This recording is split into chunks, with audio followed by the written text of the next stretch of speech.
Halo teman-teman, di sini kami akan mempresentasikan tentang tinjauan analisis laporan keuangan yang diampu oleh Ibu Linda Grace Lopati, SE, MAK, AK. Berikut adalah video yang kami paparkan. Selamat menyaksikan. Bab 1. Tinjauan analisis laporan keuangan. Analisa laporan keuangan. Apa itu analisa laporan keuangan? Analisa laporan keuangan atau financial statement analysis adalah aplikasi dari alat dan teknik analitis untuk laporan keuangan yang bertujuan umum dan data-data yang berkaitan untuk menghasilkan estimasi dan kesimpulan yang bermanfaat dalam analisis bisnis. Analisa laporan keuangan merupakan bagian dari analisis bisnis. Analisa laporan keuangan terdiri dari dua kata, yaitu analisis dan laporan keuangan.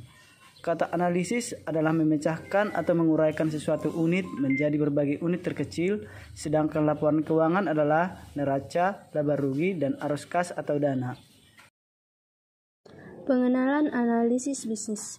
Tujuan analisis bisnis adalah membantu pengambilan keputusan dengan menstrukturkan tugas analisis atas lingkungan bisnis perusahaan, strateginya, serta posisi dan kinerja keuangannya.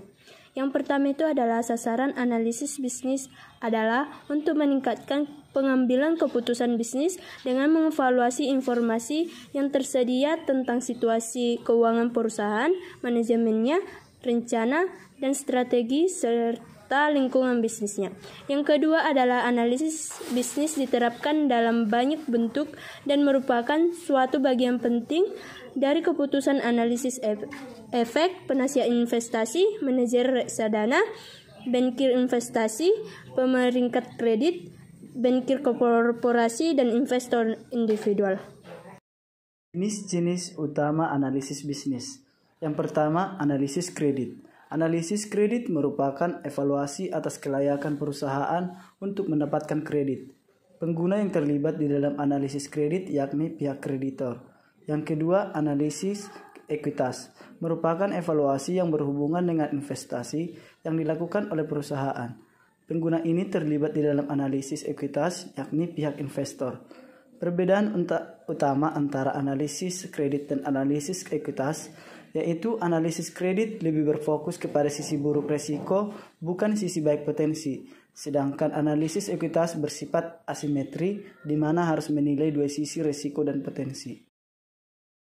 Kegunaan lain dari analisis bisnis. Yang pertama itu adalah manajer, yang kedua itu adalah akuisisi, yang ketiga adalah manajemen keuangan, yang keempat adalah auditor eksternal, yang kelima adalah direktur, yang keenam regulator, yang ketujuh adalah serikat kerja, dan yang terakhir adalah pelanggan.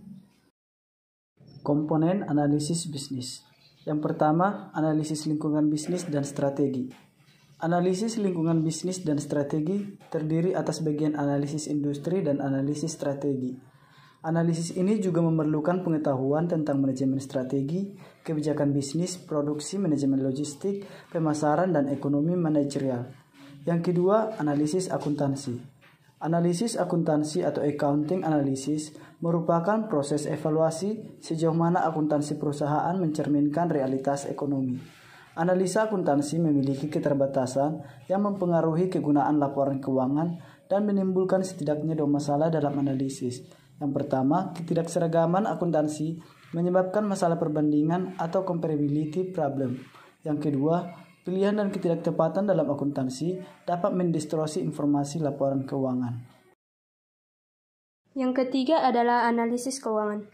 Analisis keuangan merupakan penggunaan laporan keuangan untuk menganalisis posisi dan kinerja keuangan perusahaan dan untuk menilai kinerja keuangan di masa depan.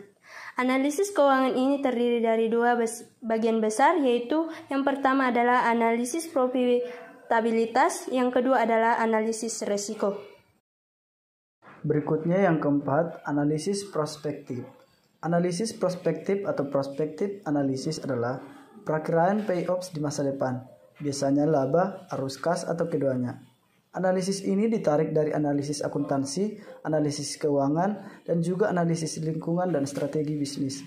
Keluaran output dari analisis prospektif adalah seperangkat payoffs masa depan yang diharapkan digunakan untuk mengestimasi nilai perusahaan. Laporan keuangan. Dasar analisis. Yang pertama itu adalah aktivitas bisnis. Yang pertama itu adalah aktivitas perencanaan.